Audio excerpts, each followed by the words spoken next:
Hi அஸ்ஸலாமு அலைக்கும் friends. இன்றைக்கி ஈவினிங் ஸ்நாக்ஸ் சாண்ட்விச் தான் பண்ணியிருந்தேன்.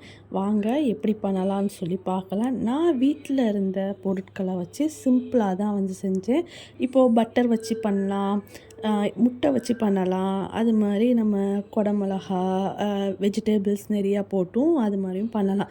நான் என்ன பண்ணியிருக்கேன்னா, வெங்காயம் தக்காளி நல்லா வதக்கிட்டு, இஞ்சி பூண்டு பேஸ்ட்டு, லைட்டாக கொஞ்சோண்டு கரம் மசால் பொடி, வத்தப்பொடி இதெல்லாம் போட்டு நல்லா அதை அந்த ஸ்டஃபிங்க்கு நல்லா ரெடி பண்ணிக்கிட்டேன்.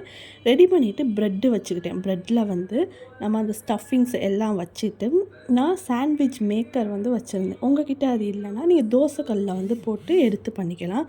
சாண்ட்விச் மேக்கரில் நம்ம வச்சோடனே நம்ம சாண்ட்விச் ரெடி ஆயிடுச்சு.